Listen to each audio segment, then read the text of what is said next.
What's going on, everybody? I am your host, Corey Raymond, and you're listening or watching the Wisconsin Investor Podcast. So thanks for tuning in, guys. Today, I believe when this drops, this will be about our 60th episode, which is pretty crazy to think about. So for all of you guys who've been tuning in, I really appreciate you guys watching or listening to the show.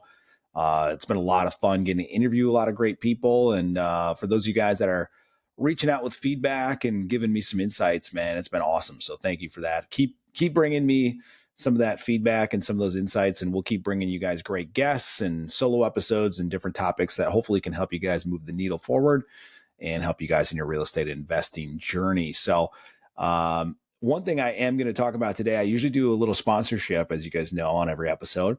But today, what I want to talk about is we're looking at starting a little series. We did a few of these a few years ago where I would hop on a Zoom like once a month for a little bit, or once a quarter or something like that. And we've done some like Ask Me Anything type of episodes of that, or events of that. We've done some specific teachings on things. And we're exploring starting that up again.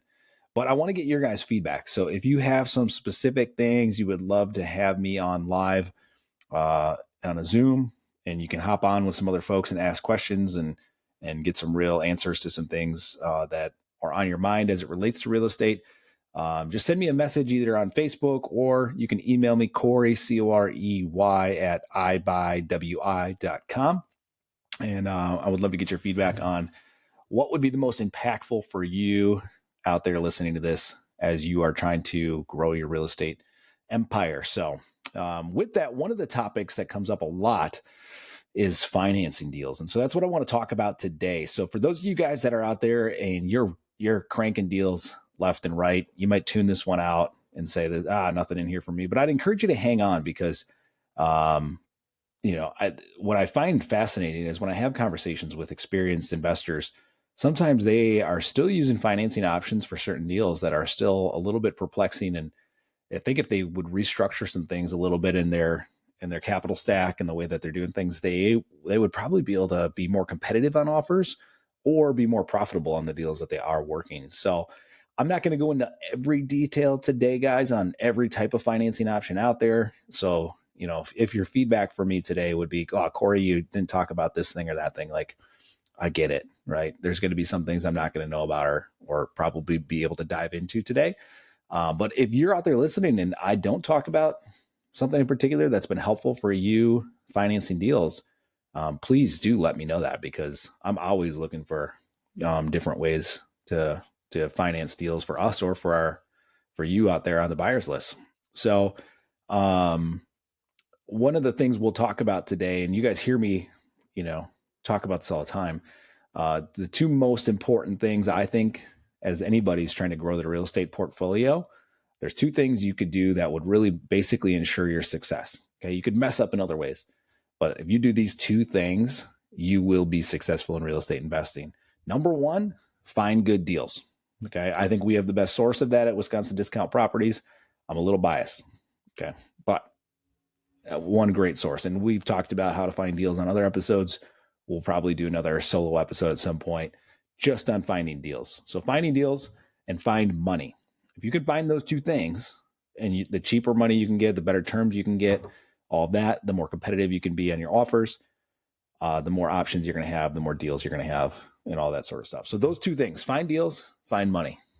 Just focus on those two things and you will be super successful. Now, you're still going to need property managers, for example, if you're doing rentals, or contractors if you're doing flips, or somebody to run your contracts or your projects, or whatever the case is, depending on your level and all that sort of stuff. So those things will come. But if you just focus, like I said, finding deals, find money, you can have the worst contractor in the world. And if you got a good deal and you financed it correctly, you're still going to make money on it. I'll share a quick example of that. 2018, I had an upper lower duplex in Green Bay that I got from one of our marketing pieces. Came in, old guy in his 90s, tough to negotiate, tough to hear. And he was still self-managing this thing.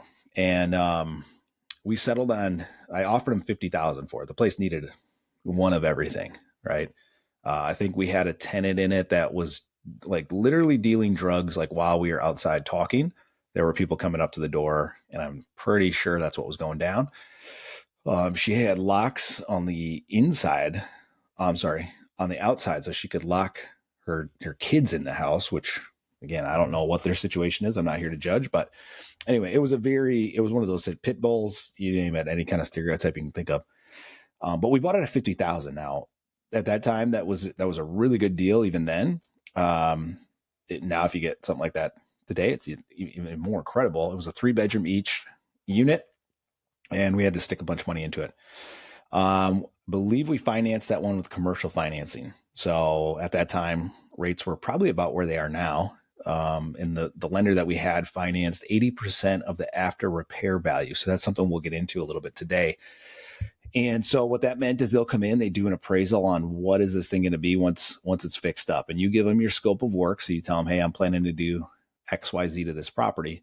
And then they give you a valuation on that. Say, hey, once it's done, this is what it's going to be worth. And then the lender will say, great, we'll give you up to 80% of that. Okay. Now, those loans used to be a lot easier to get. They're a little bit tougher these days. All right. So we still have commercial lenders that are doing these loans for us on our flip projects and BRRRRs. But they're just more rare, especially if you're just trying to start out. And so we'll talk about some other financing options of how do you get to that point in a relationship where you can get some lenders to give you these 80% ARV loans. Because think of that. If you have no money into these things, they're covering your rehab and they're covering your purchase price. You can do a lot of deals, right? I mean, pretty much unlimited until that bank tells you no. So we did this deal, and I had a contractor that had done some work for me on a couple other projects. And he wasn't, maybe the neatest guy or like the best craftsmanship, but he was cheap and he would get it done, right? Like, it was tough. It's still just like the same struggle today, right? As finding good contractors. That was a struggle, right? So I would say if there's 3 things in real estate you were going to focus on: find deals, find money, find contractors. But we had him come in. It was a much bigger scope of work than I've ever had him try to tackle previously.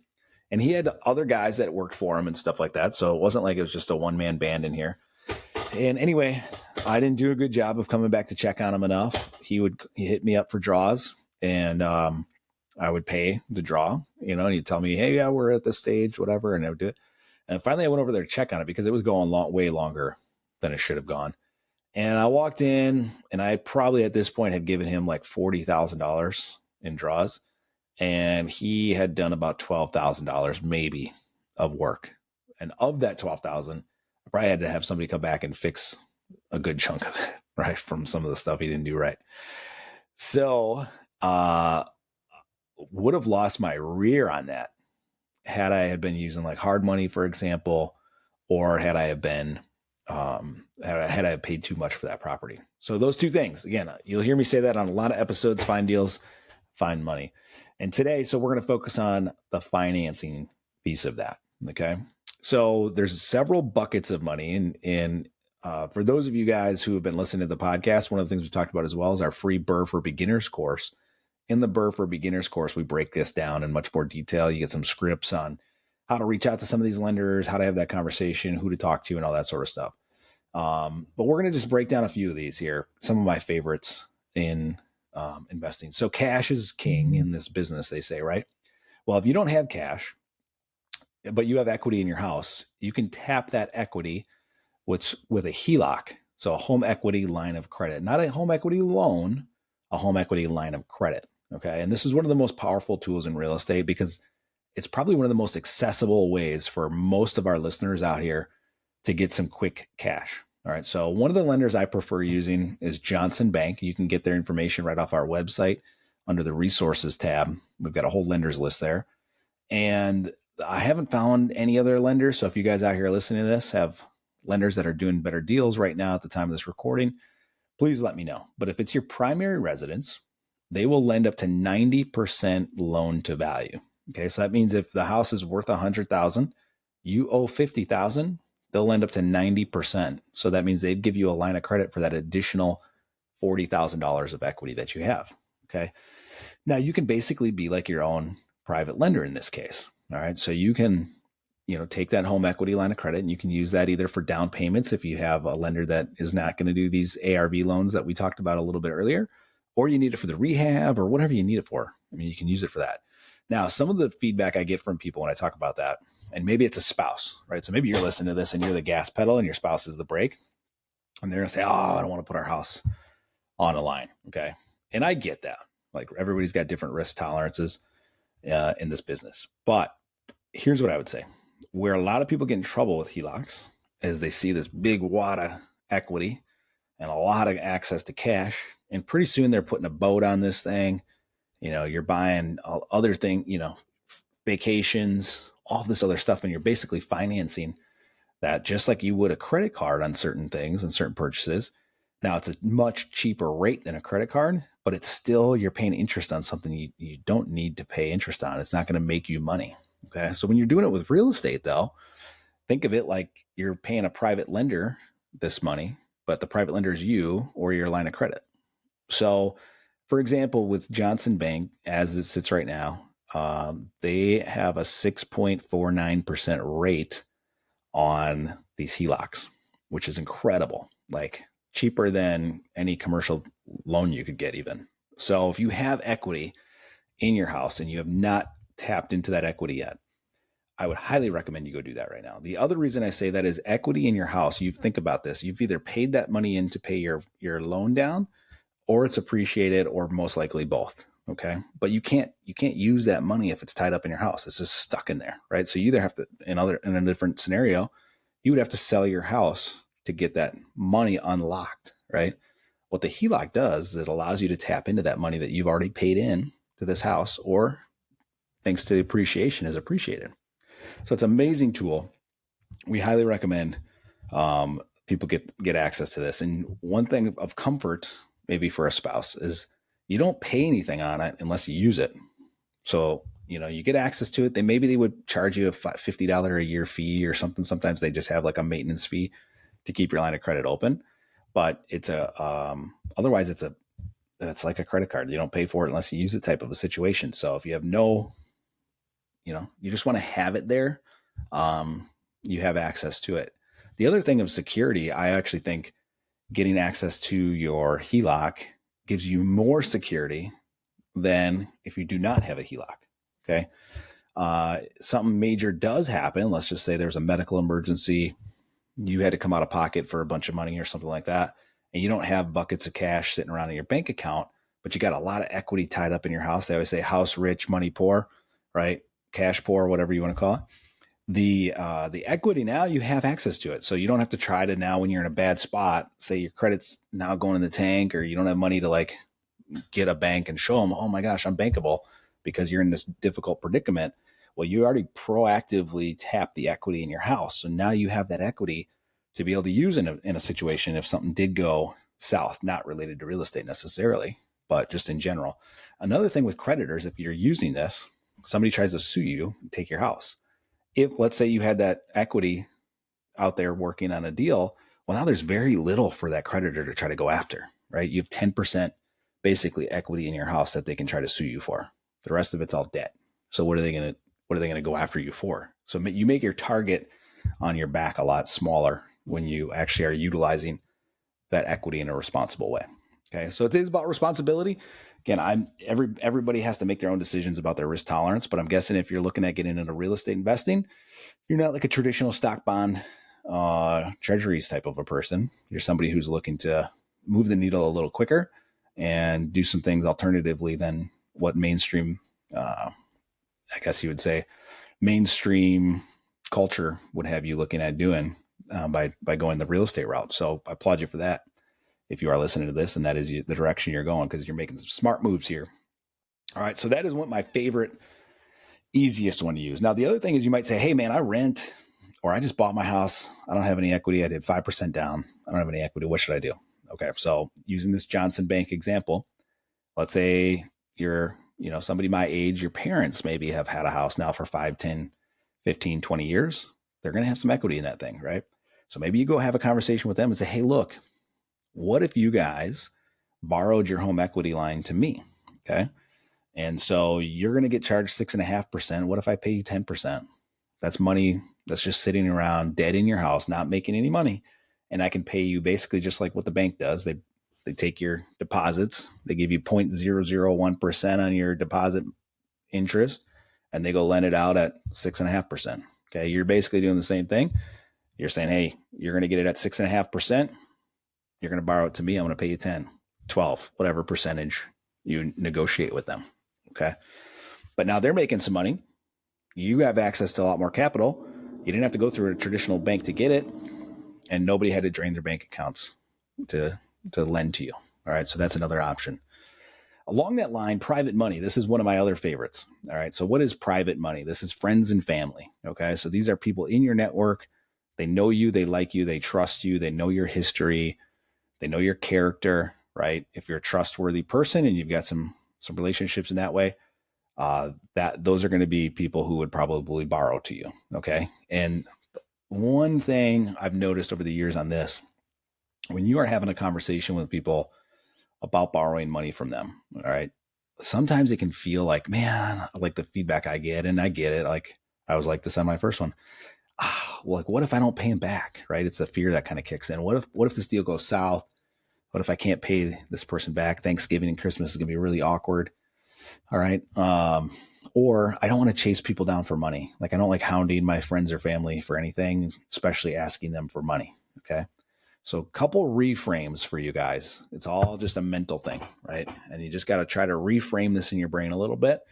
When I think about talking to friends and family about private money or raising capital, I really truly believe this, that, and I was like this early on too. So you have to, anything you're going to sell, you got to believe in it, right? And if you believe in yourself and you've done your homework, you've listened to this podcast a bunch, you've researched other stuff, you're in the course, you got a network of people here to keep you from falling off the rails. Like you're doing all the right things and you're going to go do that first deal, right? How do you know that that thing's not going to go south? Okay. Well, number one, you don't know that. All right. But you got confidence in yourself. Okay. So what you need to reframe it at is, hey, I have an opportunity here that I'm going to be flipping this house, getting a rental and refinancing it, whatever the case is. And I'm bringing some other people in that want to put some money to work. I'm paying a 10% return on this. Do you happen to know anybody that would be interested in putting some capital to work and getting 10% on their money? You know how many people out there have cash sitting on the sidelines that would be like, yep, right here. Okay. It's not, hey, could I please get some money from you? That is going to make people run away from you. That's the smell, we call it, of stinky cologne, somebody who needs the cash. All right. You don't need the cash. You have an opportunity for somebody to put their money to work, and you're going to pay them a nice rate of return, potentially a double-digit return on their capital, which is incredible, right? So that source of, or that reframe can really, really be a powerful thing. Another thing with private money, guys, something to remember, somebody in our team actually just went from potentially having maybe $100,000 from a family member to now maybe almost unlimited funds in the sense of what their goals are. I mean, maybe we're talking 7 figures here of potential private capital from one source. And what happens sometimes with private money is they want to see the proof in the pudding, right? So sometimes maybe you just got to take a small amount, maybe 20,000 or something like that for rehab, and put that money to work. And then when you pay them back, they go, that was pretty easy. I didn't have to do anything. A nice little rate of return here. And you show them the rate of return, you show them the money they made just from doing nothing.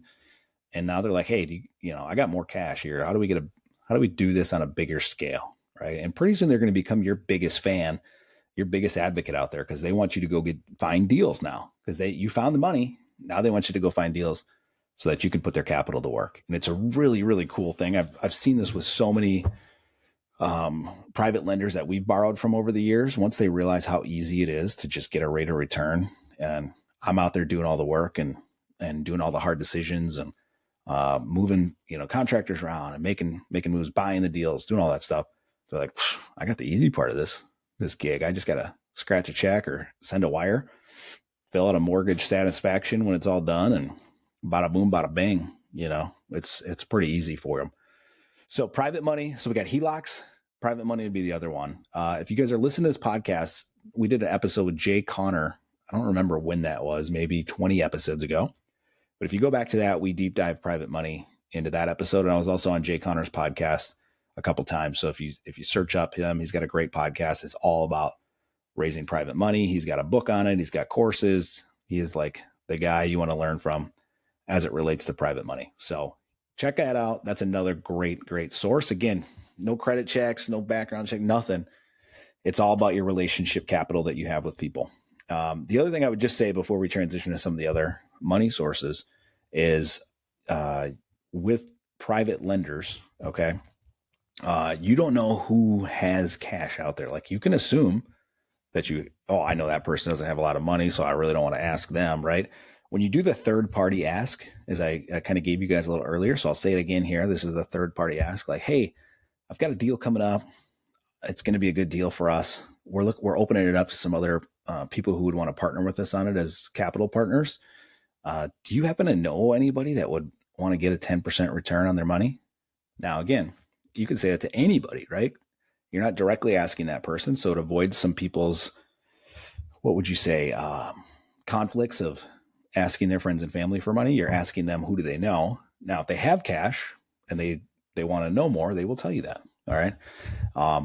But I would say, just don't assume you know people's financial situation unless they've already disclosed that to you in a previous conversation. Example of this, another investor in our network was sharing with me a few years ago, had a guy who drove school bus his whole life, right? We love our school bus drivers out there taking care of kids, making sure they're safe, all that stuff. But we know they're not the highest paid people on the planet, right? They do it most likely because they love it, or there's some other motivating factor for them besides the financial gain of being a school bus driver. But he brought this up to him, kind of did the third party ask. And this individual had over $200,000 that they were getting a mediocre return on. And I would love to do a deal with you and get 10%. So again, just don't assume, don't judge the book by the cover, as they say out there. And, just talk to a lot of different people about what you're up to. Another thing that we share on this podcast every time is like, hey, share this episode with people, if you get some value out of it. And again, it's not necessarily, it is for all. We definitely want more people listening to it. It helps us build the audience, right? That's the whole reason we do this. But being completely honest with you, it helps you out just as much as it helps us, because if you are trying to raise private capital, people now realize you're learning, you're self-educating about real estate investing. And so your credibility is naturally going to build by you sharing nuggets you're learning or different things that you're doing along with clips of this episode or the entire episode. And then you don't have to just share this, but social media is a great way to just continue to build that awareness that you're in real estate. So when you do need some capital and you go ask them, they're not like, oh, dude, I didn't know you were doing real estate, right? When did you start that? Like, they're, oh yeah, I saw you've been, learning about real estate for a while, or whatever the case is. So you can do it at any stage. If you're just starting out, just start sharing the episodes and let people know what you're learning. And if you've been doing it a while, share the episodes, but then also share some of the things you're doing, some of the deals you're doing, some of the successes, some of the losses, all that kind of stuff. And people will be attracted to that, and you'll build your credibility and trust over the long haul. Okay. So those are two of my favorite sources of capital. The other source I love is commercial lending. Okay. So I'm going to get into what is commercial lending. Community banks is another way to think about it. So this is not Wells Fargo or Chase Bank or some of the big boys. Okay. These are small local community banks, typically speaking. All right. And again, we've got a bunch of lenders here. You can go on our website. If you're not on our buyers list yet, get added to the buyers list. And then usually Connor or Reese from our team will have a conversation with you and help you get set up with some of these folks. But the reason I love community banks is because if you have, say, a HELOC or private money, they will typically be your best interest rate and terms, and they can usually turn it around pretty quickly. They're like common sense lending options. Okay. So what I mean by that is if you go to the big boxes, right, they're going to sell a lot of these loans off on the secondary market. And if that's foreign language to you, it was to me for a very long time. But just know, basically, they have to have a product that fits within a box that they can then go to investors on Wall Street and say, here, buy 10,000 of these products that all fit within this box that you have designated that you want. Okay. Now, if you're an investor and you're like, well, man, my credit's not great, or I've got a lot of cash, but I have no experience in real estate, and I don't have a W-2, I'm a business owner, right? You're not in the box. Okay. You've got some other circumstance going on outside of that box. Commercial lenders, a lot of times, are relationship based. Like they're going to want to get to know you, your story, your goals, your credibility, how you're going to keep their capital safe. Like it's much more like a job interview when you're trying to get capital from a commercial bank or a community bank than it is about fitting inside of Wall Street's box. Okay. So I encourage everybody, if you are serious about growing a portfolio or doing more than a flip, you're going to want to have relationships with community banks. All right. And the more relationships you can have, generally speaking, the better. And here's why. Community banks, number one, the benefits of them, they're going to be cheaper rates than a lot of other places you can get. Okay. They're going to have some pretty interesting terms and creative things you can do. So let's say you have a deal that requires, some creativity. Okay. You can present that to your relationship at the community bank. And if it makes sense, they'll probably do it, right? If they feel like, hey, we're going to keep our capital safe by doing this deal, we trust this person. It's pretty similar to private money in that sense. They will lend to you. Okay. And again, they can refinance, they can finance you for the long term too. Like a lot of private money, you're going to have to pay back either short-term private money loans or, usually people want their money back within 5 years. I've seen in the private money world, sometimes you can get people who just want to keep it running on deals, but the community banks, typically they'll want to keep that money going. That's their job, right?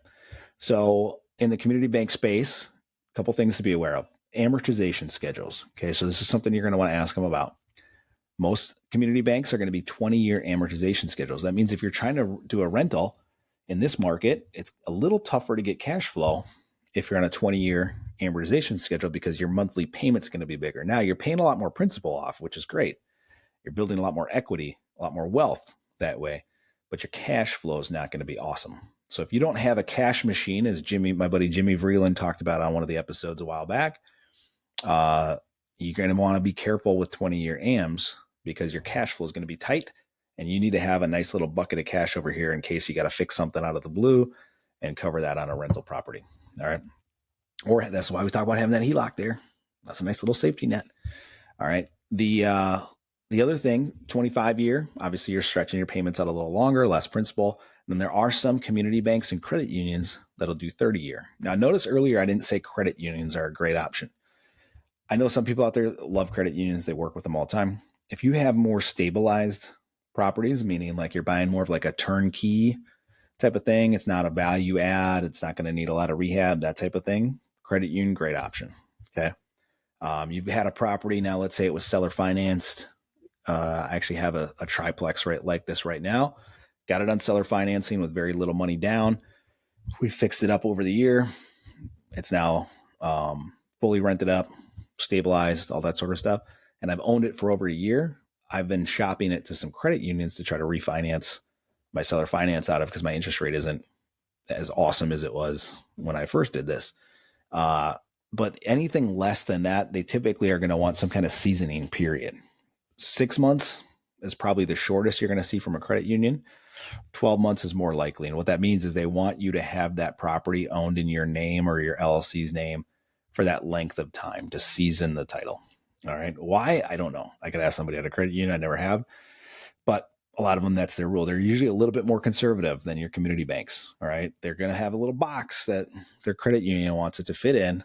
But when you have a more stabilized property, those credit unions are typically going to be able to offer you longer amortization schedules and better interest rates. So that's something to consider. So they're a good tool to have in the tool belt. I keep them in there more for stabilized, longer term stuff. I'm not going to use them on something short term typically, but they're a good tool for longer term cash flow type of situations.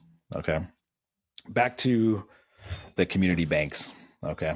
So again, you're going to want to build some credibility with these guys and gals. You're going to want to maintain relationships, and you're going to want to have a lot of different options for community banks because they all have a little bit of a different setup. Okay. Some of them are going to do, like I said, 80% of the after repair value. That's usually reserved for more experienced investors in this market, or people who they have a longer term relationship with or have deposits with. So this is something else to think about too. If you have some cash sitting around, or you have a rental LLC that you're going to put some of those loans over there with that community bank, you may want to think about opening up a bank account with them or a checking account and have some money flowing in and out of there, because that will that will typically bode well for these community banks because they rely on people bringing deposits so that they can continue to service those loans, because a lot of times they service these loans in-house. Okay. What else about community banks? Yeah, they're great partners. That's all I got to say. Cheaper money. A lot of times you can stretch out those amortizations and do some creative things. Okay. Now we'll get into hard money loans, and this is probably the last one I'll talk about. All right. And then again, there's other options out there we won't get into today, but we're covering the main ones here. So hard money loans, these are typically going to be more expensive loans, but there's so much convenience with them. And what I mean by that is there's a couple hard money lenders locally that we recommend. And again, if you fill out that form and get on our list, we'll definitely get you connected to them. But they will lend off of the after repair value as well. Now, they're going to be a little bit lower than some of the community banks we described as far as the percentage. So they'll lend 65% of that after repair value. So that means if you think that house is going to be worth $100,000 when it's all said and done, and everyone's a little different, but in some cases, you're going to get them the comparables. You're going to justify the $100,000 after repair value, and they will say, great, we will lend you up to 65% of that. Okay. Now, the really cool part about this is sometimes speed is what allows you to get some really good deals. If you have these guys set up and you're pre-approved with hard money lenders and a smoking deal comes up, but it's got to close in 2 weeks. Let's say you didn't have the cash, you didn't follow my advice, and you didn't get that HELOC set up. All right. You don't have any community banks that can close that quick. So once in a while, you'll get one that can in certain circumstances, but it's pretty rare. Usually a community bank is going to be 30 to 45 days max that they can close that thing. Okay. So they're going to need a little longer lead time than these hard money lenders. Hard money lenders can close it in like literally hours. I mean, if you have title done on it, or if the title company can get the title work done quickly, it's a pretty clean. There's no mortgage. There's no liens. There's nothing crazy with it. It's just a matter of running their title search and getting their underwriter to approve it.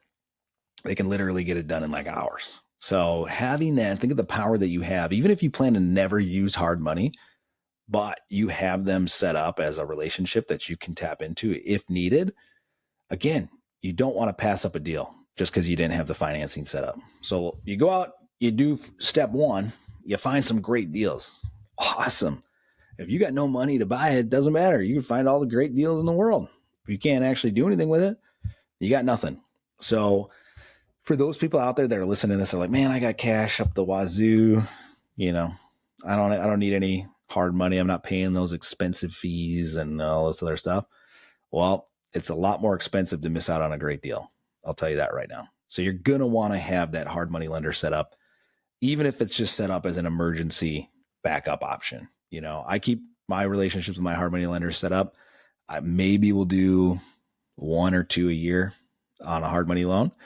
But it's awesome to have it there. You know, like we've had some situations as wholesalers where we have the relationship with the seller.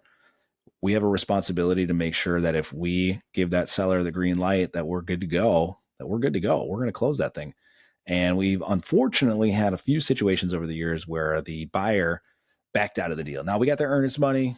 Great. But it still doesn't cover some of these costs that would incur with hard money. But we have that relationship with the seller. We're not going to let the seller down if we gave them the green light. So we've tapped into the hard money in those cases. 2 days to close. Boom. Done. Right. So that is something to definitely make sure you guys have as an option. I know a ton of investors out there that even though they know they could get cheaper money working with a community bank, they refuse, and they will strictly work with their hard money lender because it is so easy and so convenient. Okay. So again, they're going to be very relationship based in a lot of cases. Depends on the hard money lender. Now there's some national hard money lenders out there. Those folks, I would say, use with caution. Okay. And the reason I say that is, there is a hard national, I don't think they consider them a hard money lender, but they consider themselves a national lender. And what I mean by that is they're not like a local company. Okay. They're a bigger company. They're owned by a board of directors, and they've got probably tons of investors all over the place that are putting money into their company, and then their responsibility is to lend that out. All right. They will make claims like, hey, we can close anything up in 2 weeks. No problem. Right. What actually ends up happening, though, we've noticed when we have a borrower or a buyer who comes in and that is their preferred source of funding, we no longer even allow it unless you have one of our preferred lenders as a backup option at least. But they will come in, they will say, "Yep, this bank said this, or this." And as we get into the process with them, and our transaction coordinators are working with them, it's just tough. Like we've had a couple, they were, "Oh, we can close in 2 weeks. Yep, this borrower is good to go." We get into it, it's 2 weeks, and all of a sudden, like, "Oh yeah, no, we haven't even started working on this one yet." It's like, we were supposed to close this thing in 2 weeks, and now you guys haven't even started. So we've had to push closing back. And then again, we look bad to the seller because now we're having to go back on our word and move closings back and that sort of thing. So just be cautious. My thing is cautious with who you're working with on the hard money lending thing. And again, guys, they are going to be expensive comparatively speaking to a commercial lender, but they are worth their weight in gold if you have a good one. Because again, you do not want to miss out on a good deal just because you didn't have any financing set up. So those are our lenders we talked about today, guys. We've got HELOCs. If you don't have a HELOC set up right now, go get it set up today. It takes literally like, I think 3 weeks to get it set up, maybe max. You're going to want to get your hard money lender set up as your backup option. Okay. Get that set up right away. Community banks, as many community banks that you can have conversations with as possible. Last thing on the community banks, I'll say as well, if you don't think you're bankable or you don't think a community bank would lend to you at this point, that's okay. Just start the relationship and find out. If they tell you, "Hey man, we can't borrow to you right now." Great. Well, what could I do to be more bankable for you or make you feel more comfortable? And then maybe it's something you got to work on for 6 months. Come back to them in 6 months and have that conversation again, keeping that relationship. Okay. So community banks and then those private money lenders. All right. Those are our 4 main buckets. Again, we talk about some other buckets in the course, but I don't want to drag it down too much with some of the other nuanced ones. These are the main ones I see day in and day out, and the deals that we're doing with borrowers. We'll do over 200 deals this year. The majority of the people that are buying the deals from us, they're either using cash, hard money, commercial lending, or private money. That's it. That's the majority of the people that we're working with. Okay. So go out there, go find some cash. All right. If we can be of any help here at Wisconsin Discount Properties and the Wisconsin Investor Podcast, please let us know. And again, contact me. You can email me, Corey@ibuywi.com, or you can hit me up on Facebook and message me. I don't really go on my actual Facebook page very much, but if you message me, I still will get that in my Messenger app. So hit me up there if I can answer any questions for you or help you. And then just a reminder, guys, as I wrap this up, if there is something you would want me or our team to bring to you guys to discuss on the Zooms, and if that would be of interest to you, please message us. Let us know if there's anything you want us to break down, anything in specific that's hanging you up that we can try to get on and educate you and anybody else because chances are if you're running into it, somebody else is as well. But we would want to make those. If we're going to do them, I'm going to take some time out of my schedule and away from the family. I want to make sure it's the most impactful thing I could possibly do for you guys out there listening. So I really do want your feedback. Please send that over. And again, if you guys got some value out of this episode or any other episode, guys, we really want to get those reviews up. We're at episode 60. I think I saw on Apple, we've only got like 15 maybe reviews on there. So I would love to get that to 60. So if you can help us out with that, that would mean the world to me. You just scroll down, go to the show, scroll all the way down, I believe. And then there's a spot that says rate and write a review. Just do that on there. And then if you're checking this out on YouTube, subscribers means a lot to us. So if you can just hit the old subscribe notification button there and then comment on any of these videos, again, that interaction really helps us as well. So with that, guys, I will wrap it here. I hope you guys are all having an awesome week. I hope this has been helpful, and we will see you guys on the next episode.